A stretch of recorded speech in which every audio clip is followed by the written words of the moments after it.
الحمد لله نحمده ونستعينه ونستغفره ونؤمن به ونتوكل عليه ونعوذ بالله من شرور أنفسنا ومن سيئات أعمالنا من يهده الله فلا مضل له ومن يضلله فلا هادي له ونشهد أن لا إله إلا الله وحده لا شريك له ونشهد أن سيدنا ومولانا محمدا عبده ورسوله قال الله تبارك وتعالى في القرآن المجيد إن الله وملائكته يصلون على النبي يا أيها الذين آمنوا صلوا عليه وسلموا تسلیما۔ بآواز بلند درود پاک پڑھ لیجیے۔ الصلاۃ والسلام علیک یا رسول اللہ وعلی آلک واصحابک یا حبیب اللہ، الصلاۃ والسلام علیک یا نبی اللہ وعلی آلک واصحابک یا نور اللہ۔ درود پاک کے متعلق ایک بہت پیاری روایت ہے، حدیث پاک ہے کہ نبی مکرم شاہ بنی آدم نور مجسم شب اسرا کے دولہ صاحب الاولاق صلی اللہ تعالی علیہ وآلہ وسلم نے ارشاد فرمایا کہ جو بندہ تلاوت قرآن کرے اور اس کے بعد اللہ تبارک و تعالیٰ کی حمد و ثنا کرے اور اس کے بعد مجھ پر درود پاک پڑھے، گویا وہ ایسے ہے جیسا کہ اس نے بلائی کو اپنی جگہ سے تلاش کر لیا۔ اللہ اکبر۔ یہی صحابہ کرام کا معمول تھا کہ ہر وقت ہر گھڑی نبی علیہ الصلوۃ والسلام کی بارگاہ میں بیٹھے رہتے تھے۔ اگر کہیں باہر جاتے تو تانگ رہتی کہ نبی علیہ الصلوۃ والسلام کی بارگاہ میں بیٹھنا ہے، جا کے اپنے بیوی بچوں کے پاس جاتے، اسی وقت بھی یہی ذہن میں ہوتا تھا کہ نبی علیہ الصلوۃ والسلام کا دیدار کرنا ہے جا کر۔ ہر وقت ان کے ذہن میں یہی ہوتا تھا کہ نبی علیہ الصلوۃ والسلام کی بارگاہ میں بیٹھا جائے، ان کا دیدار کیا جائے اور زیادہ سے زیادہ وقت ان کی بارگاہ میں گزارا جائے۔ اسی طرح سیدنا حضرت انس رضی اللہ تعالی عنہ، ایک مرتبہ نبی علیہ الصلوۃ والسلام کی مجلس لگی ہوئی ہے، صحابہ کرام بیٹھے ہیں، حضرت انس رضی اللہ تعالی عنہ آتے ہیں، اس حال میں آتے ہیں کہ آپ کا چہرہ مبارک جو ہے متغیر ہوتا ہے، ایسے ہوتا ہے جیسے کوئی پریشان ہے، کوئی پریشانی لاحق ہے۔ نبی علیہ الصلوۃ والسلام فرماتے ہیں کہ انس کیا ہوا، تمہارا چہرہ اترا ہوا کیوں ہے، پریشان کیوں ہے؟ عرض کی یا رسول اللہ صلی اللہ تعالی علیہ وآلہ وسلم، جب آپ کی بارگاہ سے باہر جاتا ہوں تو پھر دل کرتا ہے کہ فوری آپ کی بارگاہ میں آ کے بیٹھ جاؤں، تھوڑی دیر باہر جاتا ہوں تو آپ کی یاد ستاتی ہے، ہر وقت آپ کا چہرہ میری آنکھوں میں رہتا ہے، کوشش ہوتی ہے کہ باہر کے آ کے بارگاہ میں جایا جائے، بس یہی پریشانی ہے کہ باہر جاتا ہوں تو آپ کی یاد ستاتی ہے۔ اللہ اکبر۔ تو نبی علیہ الصلوۃ والسلام نے فرمایا کہ اے صحابہ، اے انس، یاد رکھو جو بندہ جسے جتنی محبت کرے گا قیامت والے دن اللہ تبارک و تعالیٰ اس کو اسی کے ساتھ اٹھائے گا۔ اللہ اکبر۔ کتنی پیاری حدیث پاک ہے۔ حضرت انس رضی اللہ تعالیٰ عنہ عرض کرتے ہیں کہ خدا کی قسم ہمیں کبھی بھی زندگی میں اتنا مزہ نہیں آیا جتنا کہ اس حدیث پاک کو سن کے آیا کہ جو بندہ جس سے محبت کرے گا قیامت والے دن وہ اسی کے ساتھ اٹھایا جائے گا۔ اللہ اکبر۔ صحابہ کرام کا یہی معمول تھا کہ ہر وقت نبی علیہ الصلوۃ والسلام کے قدموں میں بیٹھے رہتے تھے، اور یہی عشق و مستی حضرت زید بن حارثہ رضی اللہ تعالی عنہ کو تھی۔ جب نبی علیہ الصلوۃ والسلام کا نکاح مبارک ہوتا ہے حضرت خدیجہ رضی اللہ تعالی عنہا سے، یا آپ کے چھوٹے سے بچے ایک غلام تھے حضرت خدیجہ کے، جب نبی پاک کا نکاح ہوتا ہے تو حضرت خدیجہ رضی اللہ تعالی عنہ اس جو چھوٹا بچہ تھا نبی علیہ الصلوۃ والسلام کو تحفہ دے دیتی ہیں۔ جب وہ تھوڑا سا بڑا ہوتا ہے، آپ کا گزر اوقات نبی علیہ الصلوۃ والسلام کی بارگاہ میں ہوتا ہے، ہر وقت نبی علیہ الصلوۃ والسلام کی بارگاہ میں بیٹھے رہتے ہیں، ہر کام آپ کے ذمہ ہوتا تھا، ہر وقت نبی علیہ الصلوۃ والسلام کے چہرہ مبارک کو تکتے رکھتے تھے، ان کی باتیں سنتے رہتے تھے۔ اللہ اکبر۔ آپ کو اتنا عشق ہوا کہ تھوڑا سا عرصہ بیتتا ہے کہ آپ کے والدین کو پتہ چلتا ہے، ان کے پاس اللہ تعالیٰ اتنی دولت دیتا ہے کہ جس کی وجہ سے وہ اپنا فدیہ دے کر اپنے بچے کو آزاد کرا لے۔ جاتے ہیں مکہ پاک میں جاتے ہیں، نبی علیہ الصلوۃ والسلام کی بارگاہ میں عرض کرتے ہیں یا رسول اللہ صلی اللہ تعالیٰ علیہ وسلم، آپ بہت اونچی شان والے ہیں، اللہ تبارک و تعالیٰ نے آپ کو بہت کچھ عطا کیا ہے، ہم تھوڑا سا فدیہ لے کر آئے ہیں، ہم چاہتے ہیں کہ آپ اس چھوٹے بچے کو، اپنے بچے کو ہم آزاد کرا لیں، اپنے گھر لے جائیں۔ آزاد کون کرا رہے آتا ہے؟ اس کا باپ اور چچا۔ نبی علیہ الصلوۃ والسلام ارشاد فرماتے ہیں کہ اس بچے کو بلا لو، اگر وہ جانا چاہے تو میں تو اسے فدیہ بھی نہیں لوں گا اور ایسے ہی تجھے اس کو آزاد کر دوں گا، تمہیں دے دوں گا۔ نبی علیہ الصلوۃ والسلام جب بچے کو بلایا، بچہ آتا ہے، نبی علیہ الصلوۃ والسلام فرماتے ہیں یہ تمہارے باپ اور چچا آئے ہیں، کیا تو ان کے ساتھ جانا چاہتا ہے؟ اگر تو جانا چاہتا ہے تو تو آزاد ہے، اگر تو رہنا چاہتا ہے تو تجھ پر کوئی جبر نہیں ہے۔ جب اس بچے نے یہ سنا تو فوری نبی علیہ الصلوۃ والسلام کے قدموں میں گر پڑا، عرض کرنے لگا یا رسول اللہ صلی اللہ تعالیٰ علیہ وسلم، آپ ہی میرے والد ہیں، آپ ہی میرے چچا ہیں، جو کچھ میں نے آپ میں دیکھا ہے خدا کی قسم میں نے زندگی میں کبھی ایسا کچھ نہیں دیکھا، جتنے جلوے آپ کے قدموں میں ہیں اتنا تو کچھ دنیا میں بھی نہیں ہے۔ جب اس کے والد اور چچا دیکھتے ہیں کہ اس بچے کو اتنا زیادہ پیار ہے نبی علیہ الصلوۃ والسلام سے کہ اپنی آزادی قربان کر رہا ہے غلامی کے اوپر، اسی وقت ان کے باپ اور جو چچا تھے ان کی آنکھوں میں بھی ویسے آ جاتے ہیں، کہتے ہیں کہ اللہ اکبر، نبی علیہ الصلوۃ والسلام سے اتنی زیادہ پیار اور محبت، اسی وقت اسی بچے کو وہی چھوڑتے اور خوشی خوشی واپس چلے جاتے ہیں۔ یہی وہ پیار، عشق و مستی تھا جو صحابہ کرام کو نبی علیہ الصلوۃ والسلام سے جدا نہیں ہونے دیتا تھا۔ اللہ اکبر۔ اللہ تبارک تعالیٰ قرآن پاک میں ارشاد فرماتا ہے وَيَرْزُقُهُ مِنْ حَيْثُ لَا يَشَاءُ وَمَن يَرْزُقُهُ مِنْ حَيْثُ لَا يَحْتَسِبُ وَمَن يَتَوَكَّلْ عَلَى اللَّهِ فَهُوَ حَسْبُهُ۔ اللہ تبارک و تعالیٰ قرآن پاک میں ارشاد فرماتا ہے اللہ تبارک و تعالیٰ اس کو وہاں سے رزق عطا فرمائے گا کہ جس یہاں سے اس کا گمان بھی نہیں ہوگا، اس کو پتہ بھی نہیں ہوگا کہ رزق آ کہاں سے رہا ہے۔ سوال پیدا ہوتا ہے کہ اللہ تبارک و تعالیٰ کس کو ایسے دے گا، کس کو جس کو گمان بھی نہیں ہوگا، کون بندہ ہے، کون کیا کرے گا تو کس کو رزق ملے گا؟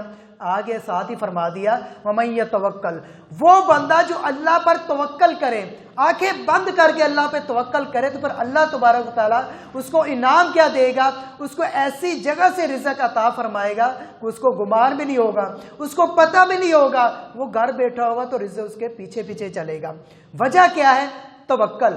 حدیث پاک ہے، سیدنا حضرت عمر فاروق رضی اللہ تعالی عنہ ارشاد فرماتے ہیں کہ اللہ تبارک و تعالیٰ پر ایسا توکل کیا جائے کہ جیسا کہ پرندے توکل کرتے ہیں کہ وہ جب صبح گھونسلے سے اڑتے ہیں تو خالی پیٹ ہوتے ہیں، مگر توکل اتنا مضبوط ہوتا ہے جب گھر واپس آتے ہیں تو پیٹ ان کے بھرے ہوتے ہیں۔ فرماتے ہیں کہ ایسا اللہ پر توکل ہو، جب ایسا توکل ہو جائے گا تو پھر اللہ تبارک و تعالیٰ عطا کتنا کرے گا۔ سنیے ذرا، سیدنا غوث پاک رضی اللہ تعالی عنہ کا ایک بہت پیارا واقعہ ہے کہ آپ کی بارگاہ میں ایک بندہ آتا ہے، عرض کرتا ہے یا سیدی، تباہ ہو گیا، برباد ہو گیا، اتنی تجارت کی کوئی نفع نہیں ہو رہا، سالوں سال بیت گیا تجارت کرتے ہوئے، کوئی نفع نہیں ہو رہا بلکہ نقصان پر نقصان ہو رہا ہے۔ سیدنا غوث پاک رضی اللہ تعالی عنہ نے ایک بہت پیارا وظیفہ عطا فرمایا کہ تو اب ایسا کر، تو اللہ تعالیٰ سے تجارت شروع کر دیں۔ عرض کرنے لگا اللہ سے کیسے تجارت ہو سکتی ہے؟ فرمایا کہ جب تو 10 کمائے تو ایک اللہ کی راہ میں دے دینا۔ سیدنا غوث پاک تو اسے وعدہ کرتا ہے کہ اللہ تبارک و تعالیٰ تجھ کو اس کے بدلے 70 گنا زیادہ دے گا۔ اب وہی بندہ ہے جو پیدل آتا ہے، کپڑے پھٹے پرانے ہیں، کتابوں میں آتا ہے کہ 6 ماہ بعد کے اندر جب دوبارہ آتا ہے، سیدنا غوث پاک رضی اللہ تعالیٰ عنہ کی بارگاہ میں آتا ہے، اس کے پاس اتنے قیمتی 6 اونٹ ہوتے ہیں جو ساز و سامان سے لدے ہوتے ہیں۔ آ کر عرض کرتے ہیں یا سیدی، تجارت کا مزہ تو اب آیا ہے، زندگی پتہ نہیں کہاں میں نے گلا دی، اب ایک دیتا ہوں تو یقین جانے اللہ تبارک و تعالیٰ اتنا عطا کرتا ہے کہ پتہ ہی نہیں چلتا کہ رزق آ کہاں سے رہا ہے۔ وجہ کیا ہے؟ جو بندہ توکل کرے تو اسی کو ہی ملتا ہے۔ سیدنا حضرت علی رضی اللہ تعالی عنہ کہ گھر میں 5 افراد ہوتے تھے، حضرت امام حسین اور امام حسن رضی اللہ تعالی عنہ، حضرت بی بی فاطمہ رضی اللہ تعالی عنہ، حضرت علی اور ان کے ایک غلام تھے۔ اللہ تعالیٰ کا کرنا ایسا ہوا کہ ایک وقت ایسا آتا ہے آپ کے اوپر کہ کافی دن گزر جاتے ہیں کہ کھانے کو کچھ میسر نہیں ہے، فقر و فاقہ چل رہا ہے، پیٹ پر پتھر باندھے ہوئے ہیں، کافی دن کی بیت جاتے ہیں۔ اللہ اکبر، جب بچے بھوک سے نڈال ہوتے ہیں، سیدہ فاطمہ رضی اللہ تعالی عنہ عرض کرتی ہے میرے سرتاج یہ ایک میرا کپڑا ہے، ایک میرا قمیص ہے، کپڑے ہیں، یہ آپ کسی کو عطا کر دیں، کسی کو دے دیں، اس کے عوض یعنی کہ اس کو بیچ دیں، جتنے پیسے آئیں گے اس سے کچھ نہ کچھ تو راشن آئے گا، چلو گھر میں کچھ کھانا پکے گا۔ حضرت علی رضی اللہ تعالی عنہ بازار جاتے ہیں اور کپڑے اتنے بوسیدہ ہوتے ہیں، یعنی پرانے ہوتے ہیں، یعنی اس کی قیمت بہت کم تھی۔ جب حضرت علی رضی اللہ تعالی عنہ بازار جاتے ہیں، اس کو فروخت کرتے ہیں تو اس کے 6 درہم ملتے ہیں۔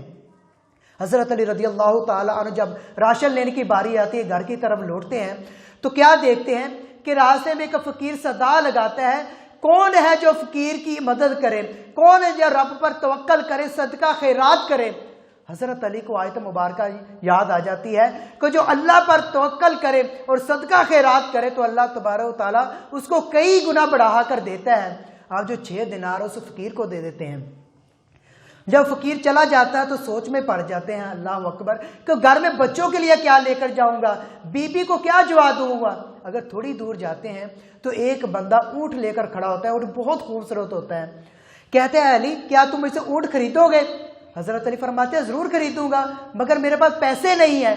کہتے ہیں میں آپ کو جانتا ہوں، آپ کا مقام بہت بلند ہے، آپ اسے اونٹ لے لیں، جب آپ کے پاس پیسے ہوں گے پیسے عطا کر دیجئے گا۔ فرماتے ہیں ٹھیک ہے، 100 درہم میں سودا طے ہو جاتا ہے۔ جب اونٹ لے کر تھوڑی دور چلتے ہیں تو ایک اور بندہ آ جاتا ہے، کہتے ہیں کہ اللہ کے بندے کیا اونٹ بیچو گے؟ فرمایا کہ اونٹ بیچوں گا۔ کہا کتنے کا؟ کہا میں نے 100 درہم کا لیا، 100 کا ہی بیچوں گا۔ کہا آپ کا اونٹ تو بہت فربا ہے، بہت موٹا تازہ ہے، بہت خوبصورت ہے، آپ ایسا کریں میں آپ کو اس کے 160 درہم دوں گا۔ 160 درہم میں سودا طے ہوتا ہے۔ ابھی اونٹ لے کر اس کو اونٹ واپس کرتے ہیں، تھوڑی دور جاتے ہیں تو پھر وہی بندہ جس نے فروخت کیا تھا وہی بندہ آ جاتا ہے۔ فرماتا ہے کہ علی کیا تمہارے پاس پیسے آگے؟ فرمایا کہ میرے پاس پیسے اللہ تبارک و تعالیٰ نے دے دیا ہے۔ عرض کی کہ مجھے وہ پیسے دے دے پھر جو اونٹ کی قیمت تھی۔ آپ نے 100 درہم اس کو عطا کیا۔ جب دیکھا کہ 60 درہم بچ گئے ہیں، 1 درہم کے بدلے 6 صدقہ کیے تھے، 60 آگے۔ جب گھر جاتے ہیں حضرت بی بی فاطمہ رضی اللہ تعالی عنہ جب آ کی بارگاہ میں جاتے ہیں، وہ آپ کے پاس آتے ہیں، فرماتے ہیں کہ یہ اللہ تبارک تعالیٰ کا کرنا ایک عجیب آج ماجرا ہوا۔ پہلے تو 6 درہم کے ساتھ وہ میں نے اللہ کے ساتھ تجارت کی، اس کے بعد ایک اونٹ بیچنے والا آیا، پھر خریدنے والا آیا، فروخت کر کے مجھے 60 درہم بچے ہیں۔ حضرت فاطمہ رضی اللہ تعالی عنہ بڑی راضی ہوتی ہیں، راشن آتا، کھانا پکتا ہے۔ اگلے یا 1-2 دن بعد حضرت علی رضی اللہ تعالی عنہ بارگاہ رسالت صلی اللہ تعالی علیہ وآلہ وسلم میں جاتے ہیں، عرض کرتے ہیں یا رسول اللہ صلی اللہ تعالی علیہ وآلہ وسلم، چند روز پہلے عجیب معاملہ ہوا، اس طرح میرے پاس اتنے پیسے تھے، اتنی تجارت کی رب کے ساتھ، اتنا عطا ہوا۔ نبی علیہ الصلوۃ والسلام مسکراتے ہیں، فرماتے ہیں کہ علی تمہیں پتہ ہے کہ جو بیچنے والا وہ کون تھا اور خریدنے والا کون تھا؟ عرض کی یا رسول اللہ صلی اللہ تعالی علیہ وآلہ وسلم، اللہ اور اس کا رسول جانتا ہے۔ فرمایا کہ اے علی جس نے تجھے اونٹ بیچا تھا وہ میکائیل علیہ الصلوۃ والسلام تھے، اور جس نے تم سے خریدا تھا وہ جبرائیل علیہ الصلوۃ والسلام تھے۔ اس وجہ کے سے تو نے توکل اتنا مضبوط تھا کہ اللہ تبارک و تعالیٰ نے تمہاری مدد کے لیے فرشتے بھیج دیے۔ اللہ اکبر۔ وجہ کیا ہے؟ آج ہمیں کیوں نہیں اتنا ملتا؟ آپ خود ہی اپنے گریبان میں دیکھیں، ہمیں کیوں نہیں ملتا؟ صرف وجہ کیا ہے؟ اللہ تبارک و تعالیٰ خود ہی فرماتا ہے کہ میں اس کو اتنا دیتا ہوں جو توکل کرتا ہے۔ آج ہمارا توکل کتنا مضبوط ہے، خود ہی دیکھیں کہ ہم شاپنگ کرنے جاتے ہیں تو ہزاروں روپیہ گھر سے لے کر جاتے ہیں، پتہ ہے کہ ہزاروں روپے کی چیز آنی ہے، اور جب مسجد میں آتے ہیں تو یقین جانے بہت سارے لوگ پیسے گن کے جیب میں ڈالتے ہیں کہ مسجد میں جانا ہے، جمعہ پڑھنے جانا ہے، وائلٹ گھر رکھ کر آئیں گے اور جیب میں 100 یا 200 روپیہ ڈال کر آئیں گے۔ اگر کوئی اللہ کا بندہ 500 یا 1000 دے بھی دیتا ہے تو میرا خیال اس کو ہفتوں یاد رہتا ہے کہ میں نے مسجد میں اتنے پیسے اتنے روپے دیے ہیں۔ اگر پھر وہ اگلے جمعے آتا ہے تو یہ سوچ کر آتا ہے پچھلے جمعے اتنے دے دیے تھے، چلو آج کم دے دیتے ہیں۔ مگر یاد رکھیے گا جو پیسے ہم نے مسجد یا اللہ کی راہ میں دینے وہی کام آنے ہیں۔ آج ہم جس کے لیے ہزاروں روپے کماتے ہیں، 10-10 مکان بناتے ہیں، یاد رکھیے جس کے لیے ہم کما رہے ہیں حصے ان کے آ جانا، حساب ہمیں دینا پڑے گا۔ اگر کوئی بندہ 10 مکان بھی بنا لیتا ہے، اگر آپ کی اولاد کامیاب ہوئی، لائق ہوئی تو وہ خود ہی بنا لیں گے، اگر نالائق ہوئی تو آپ کے 10 مکان بنائے سارے کے سارے ضائع، اور حساب ہمیں دینا پڑے گا۔ اگر اولاد نیک ہوئی تو وہ خود ہی بنا لیں گے۔ خدارا اتنا کما کے جائیں، اتنا رزق حلال کمائیں کہ جو آگے جا کے جواب بھی دیا جائے۔ آگے سنیے، امام شمس الدین قرطبی رحمۃ اللہ تعالی علیہ فرماتے ہیں کہ جب یہ آیت مبارکہ نازل ہوئی، مثل الذین ينفقون اموالهم، جب یہ آیت مبارکہ نازل ہوئی کہ اللہ تبارک و تعالی جو اللہ کی راہ میں خرچ کرتے ہیں ان کی مثال ایسے ہے جیسے ایک دانہ، ایک سٹا بویا جائے، اس میں 700 دانے ہوں، مگر اللہ تبارک و تعالی اس سے کئی گنا بڑھا کر دے گا کس کو؟ جو اللہ کی راہ میں خرچ کرے گا، کسی فقیر یا فقیر مسکین کو دے گا، مسجد میں لگائے گا، مدرسے میں لگائے گا، یہی پیسے آگے کام آنے ہیں۔ جب یہ آیت مبارکہ نازل ہوتی ہے، نبی علیہ الصلوۃ والسلام صلی اللہ تعالیٰ علیہ وسلم اللہ تبارک و تعالیٰ کی بارگاہ میں عرض کرتے ہیں، یا باری تعالیٰ میری امت کو اس سے بھی بڑھا کر دے۔ اسی وقت آیت مبارکہ نازل ہوتی ہے، من ذا الذی یقرض اللہ قرضا حسنا، کون ہے ایسا بندہ جو اللہ تعالیٰ کو قرض دے، قرض حسنہ دے۔ اس کا یہ تفسیر میں آتا ہے وہ یہی ہے کہ قرض حسنہ سے مراد اللہ کی راہ میں خرچ کرنا، مسجد بنانا، مدرسہ بنانا، کسی ایسے راہ میں خرچ کرنا جو اللہ تبارک و تعالیٰ کے راستے میں ہو۔ تو خود ہی اللہ تبارک و تعالیٰ فرماتا ہے، قرآن پاک کا ترجمہ اتنا خوبصورت ہے، ترجمے کے اندر آتا ہے کہ اللہ تعالیٰ فرماتا ہے کہ اللہ تبارک و تعالیٰ اس کو بے گنتی دے گا، مطلب اتنا سا بے حساب دے گا کہ اس کو پتہ ہی نہیں چلے گا کہ رزق کہاں سے رہے گا۔ مگر وجہ کیا ہے؟ جب اللہ تبارک و تعالیٰ کے راستے میں خرچ کریں گے۔ یہی عقیدہ حضرت عمر فاروق رضی اللہ تعالیٰ عنہ کا تھا، اور حضرت ابو بکر صدیق رضی اللہ تعالیٰ عنہ کا اتنا توکل تھا کہ جب جنگ تبوک کے موقع پر نبی علیہ الصلوۃ والسلام نے اعلان فرمایا کہ ہے کوئی صدقہ خیرات کرنے والا کہ جس کے ذریعے ہم ہتھیار خریدیں، اسلحہ خریدیں، دشمنوں سے مقابلہ کرنا ہے۔ سیدنا عمر فاروق رضی اللہ تعالی عنہ دل میں سوچتے ہیں کہ یہ بہت پیارا موقع ہے کہ آج سیدنا ابو بکر صدیق رضی اللہ تعالی عنہ سے میں سبقت لے جاؤں گا۔ دل میں سوچتے ہیں کہ میرے پاس اتنا مال ہے، لاکھوں روپیہ ہے، میں اس کا آدھا نبی علیہ الصلوۃ والسلام کی بارگاہ میں لے جاتا ہوں، اس سے میں یہ سبقت لے جاؤں گا۔ ابھی دل میں بڑے خوش ہوتے ہیں، آدھا مال اپنے گھر سے اٹھاتے ہیں، نبی علیہ الصلوۃ والسلام کی بارگاہ میں چلے جاتے ہیں، عرض کرتے ہیں یا رسول اللہ صلی اللہ تعالیٰ علیہ وسلم یہ اپنے گھر کا آدھا مال لے آیا ہوں۔ نبی علیہ الصلوۃ والسلام نے فرمایا کہ گھر کے لیے کیا چھوڑ کر آئے ہو؟ عرض کی یا سیدی یا رسول اللہ صلی اللہ تعالیٰ علیہ وسلم گھر والوں کے لیے آدھا مال چھوڑ آیا ہوں۔ اتنے میں حضرت ابو بکر صدیق رضی اللہ تعالی عنہ تشریف لاتے ہیں۔ اتنا توکل مضبوط ہے کہ اپنے گھر کا سارا ہی مال لے آتے ہیں، حالانکہ ان کے بھی بیوی بچے ہیں، ان کو بھی پتہ ہے کہ سارا مال لے جاؤں گا تو گھر میں بچے بھوکے ہیں، مگر توکل اتنا مضبوط ہے کہ سارا ہی مال لے جاتے ہیں۔ جب نبی علیہ الصلوۃ والسلام کی بارگاہ میں جاتے ہیں، عرض کرتے ہیں یا رسول اللہ یہ سارا کا سارا مال لے آیا ہوں۔ فرمایا کہ اے ابو بکر گھر میں کیا چھوڑ کے آئے ہو؟ عرض کی یا رسول اللہ اور اس کے رسول۔ اللہ اکبر، کتنی پیاری بات کہی۔ نبی علیہ الصلوۃ والسلام اتنے خوش ہوئے۔ حضرت عمر فاروق رضی اللہ تعالیٰ عنہ کا اگرچہ مال حضرت ابو بکر صدیق سے مال سے بہت زیادہ تھا، مگر توکل کی وجہ سے اللہ تبارک و تعالیٰ نے کتنا قبول فرمایا۔ اللہ اکبر۔ آگے سنیے کہ کیا صدقہ سے مال کم بھی ہوتا ہے؟ بہت سارے لوگ صدقہ دینے سے اتنے گھبراتے ہیں، اتنے جھجکتے ہیں۔ آپ نے اکثر دیکھا ہوگا لوگ کھیتوں کے اندر بوریوں کی بوریاں ڈالتے ہیں، حالانکہ ان کو بھی پتہ ہے ہم ہزاروں کی بوریاں لا رہے ہیں اور مٹی کے اندر پھینک رہے ہیں، مگر صرف توکل اتنا ہے کہ آج ہم مٹی کے اندر اس کو گرا رہے ہیں اور کل اسی سے ہم پھل پائیں گے۔ کتنا توکل مضبوط ہے کہ مٹی میں گرا رہے ہیں۔ اللہ اکبر، جو مسجد میں دے گا یا مدرسے میں دے گا تو اس کا عالم کیا ہوگا؟ آج ہمارے بجلی کا ایک بل آ جاتا ہے تو یقین جانے کئی مرتبہ مسجدوں میں اعلان ہوتا ہے کہ بل آ گیا ہے، مگر بل کے پیسے پورے نہیں ہوتے۔ توکل اتنا کمزور ہے کہ ہم صرف 100 روپیہ یا 200 روپیہ دیتے ہیں، بل کتنا ہوتا ہے؟ 20,000 ہوتا ہے، 30,000 ہوتا ہے۔ توکل اتنا کمزور ہو چکا ہے کہ گھروں میں شاپنگ کے لیے ہزاروں پیسے ہیں، مگر مسجد کے لیے صرف 100 یا 200، حالانکہ ہونا تو اتنا چاہیے۔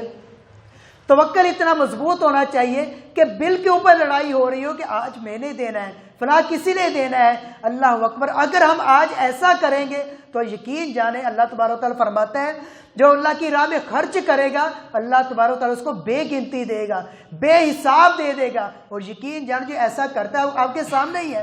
بہت سارے لوگ ہیں جو مسجد کے ساتھ اتنا تعاون کرتے ہیں مگر ان کے گھر کا دیوا دیکھے ہمیشہ روشن رہتا ہے، جو نہیں دیکھتا کا کبھی بھی نہیں بلتا۔ آپ کے سامنے ہی ہے، بہت سارے لوگ دیتے ہیں، اتنا اللہ تبارک و تعالیٰ ان کو دیتا ہے، مگر آج ہمارے سامنے ہے ہم کتنے پیسے مسجد یا مدرسے پہ لگاتے ہیں۔ آگے سنیے، ایک بہت پیارا واقعہ ہے، کتابوں کے اندر آتا ہے مسجد کے حوالے سے کہ ایک بادشاہ تھا،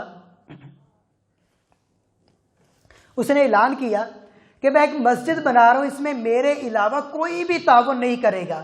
بہت بڑی مسجد تھی اس علاقے کی۔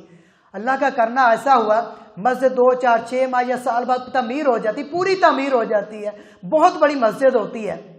بادشاہ جب رات کو خواب میں سوتا ہے تو رات کے خواب میں فرشتے آتے ہیں، بادشاہ کا نام اس مسجد کے اوپر لکھا ہوتا ہے۔ جو فرشتے آتے ہیں بادشاہ کا نام مٹاتے ہیں، ایک ایسی عورت کا نام لکھ دیتے ہیں جو بادشاہ جس کو جانتا ہی نہیں تھا۔ بادشاہ سلامت صبح اٹھتے ہیں، دیکھتے ہیں کہ مسجد کے اوپر میرا نام نہیں لکھا ہو، کسی عورت کا لکھ دیا۔ صبح اٹھتا ہے، اپنے درباریوں کو برگاتا ہے کہ جا کر دیکھو کہ مسجد کے اوپر کس کا نام لکھا ہوا ہے۔ درباری جاتے ہیں، جا کر دیکھتے ہیں تو مسجد کے اوپر بادشاہ کا نام لکھا ہوتا ہے۔ آ کے عرض کرتے ہیں یا سیدی مسجد کے اوپر تو آپ کا ہی نام لکھا ہوا ہے۔ پھر سوتا ہے، اگلے دن اسی رات پھر سوتا ہے، پھر خواب میں وہی ماجرا دیکھتا ہے کہ بادشاہ سلامت دیکھتا ہے کہ فرشتے آتے ہیں مسجد سے بادشاہ کا نام مٹاتے ہیں، اس ایک بوڑھی عورت کا نام لکھ دیتے ہیں۔ پھر بادشاہ اٹھتا ہے صبح، بڑا پریشان ہوتا ہے کہ یہ کیا ماجرا، پھر وہی خواب، پھر اپنی درباریوں کو بھگاتا ہے کہ دیکھ کر آؤ مسجد کے اوپر کس کا نام لکھا ہوا ہے۔ درباری پھر آ کے عرض کرتے ہیں کہ بادشاہ سلامت وہاں تو آپ کا ہی نام لکھا ہوا تھا۔ پھر سوتا ہے، تیسری رات پھر یہی ماجرا، فرشتے آتے ہیں، اس کا نام اٹھاتے ہیں، عورت کا نام لکھ دیتے ہیں۔ اب بادشاہ کو اس کی شکل بھی دکھائی جاتی ہے۔ بادشاہ جب صبح اٹھتا ہے اپنے درباریوں کو بھگاتا ہے کہ اس عورت کو ڈھونڈو، فلاں نام کی عورت ہے، ایسے اس کا حلیہ ہے، اس کو ڈھونڈو، جہاں بھی ملے اس کو لے کر آؤ۔ اب وہ درباری جاتے ہیں، اس کو ڈھونڈ کر لے کر آتے ہیں۔ بادشاہ کہتا ہے تو نے ایسا کون سا اس مسجد میں تعاون کیا ہے جس کی وجہ سے یہ ماجرا ہو رہا ہے، حالانکہ میں نے حکم بھی کیا تھا کہ کوئی اس میں مدد نہیں کرے گا، تعاون نہیں کرے گا۔ عرض کرتی ہے یا سیدی بادشاہ سلامت میں تو ایک غریب فقیر مسکین لاغاروں سے عورت ہوں، بوڑھی عورت ہوں، میرے پاس تو کھانے کے لیے بھی کچھ نہیں ہے، میں نے تعاون کیا کرنا ہے۔ ہاں اس کو ایک واقعہ یاد آیا۔ بادشاہ کہتا ہے سناؤ مجھے، جلدی سناؤ کون سا واقعہ ہے۔ اب وہ عورت عرض کرتی ہے بادشاہ سلامت صرف ایک مرتبہ مجھے واقعہ یاد ہے کہ ایک کچر یا اس طرح کا جس کے اوپر سامان لایا جاتا تھا اس کے اوپر اینٹیں آئی تو کچر کو بہت زیادہ پیاس لگی ہوئی تھی۔ اب کچر اس مالک نے باندھ دیا اور جو بالٹی تھی پانی کی وہ تھوڑا سا ہٹ گئی تھی۔ کہتے صرف میں نے یہ جرات کی تھی کہ بالٹی جو تھی اس کا بو نہیں پہنچ رہا، وہ بالٹی اٹھا کے میں نے جانور کے آگے کی تھی، صرف مجھے یہی یاد ہے۔ بادشاہ السلام کہتا پھر یہی عمل اللہ کو تیرا اتنا پسند آیا ہے کہ میرا نام مٹا کے تیرا لکھ دیا ہے۔ اللہ اکبر، عمل کتنا ہے اب غور کریں کہ صرف بالٹی اٹھا کے اس کے آگے کی، اور وہ بھی اس کے آگے جو مسجد کی صرف اینٹیں لایا تھا، مسجد کے ساتھ تعاون نہیں کیا۔ تو اللہ تبارک و تعالیٰ نے اس کا اتنا قبول کیا تو بادشاہ نے اعلان کیا کہ مسجد سے میرا نام مٹا کر اس عورت کا لکھ دو۔ اللہ اکبر، یہ ایک چھوٹا سا تعاون ہے، اتنا چھوٹا ہے کہ یقین جانے یہ بے گنتی ہے، ہم اس کو کسی حساب میں نہیں لاتے۔ اور جو مسجد کے ساتھ ڈائریکٹ تعاون کرے گا اس کو اللہ تبارک و تعالیٰ کتنا عطا کرے گا۔ اور کوشش کریں کہ جب بھی مسجد میں کوئی پیسے یا کوئی تعاون کرے اپنے بچوں کے لحاظ سے کریں، اپنے بچوں کے ہاتھ میں دیں تاکہ ان کو بھی پتہ چلے کہ مسجد ایسی چیز ہے جس میں دل کھول کے تعاون کیا جاتا ہے، اور کبھی بھی چھپا کے نہ کریں تاکہ لوگوں کو بھی ترغیب ملے، اور اپنے بچوں کو یہ بتا کر جائیں آج ایک مسجد بنائیں گے، یقین جانیں کل بروز قیامت یہی ہمارے کام آنا ہے۔ کوئی مدرسہ بنائیں گے تاکہ ہم جتنے بچے پڑھیں گے ہمارے نامہ اعمال میں نیکیاں لکھتی جائیں گی، لکھی جائیں گی، اتنی نیکیاں لکھی جائیں گی ہو سکتا ہے بروز قیامت ہمارے یہی کام آ جائے۔ اللہ تبارک تعالیٰ سے دعا ہے جو کوئی سنا اس پر عمل کرنے کی توفیق عطا فرمائے، اور مسجد کے ساتھ بہت زیادہ تعاون کرنے کی توفیق عطا فرمائے۔ وآخر دعوانا ان الحمد للہ رب العالمین۔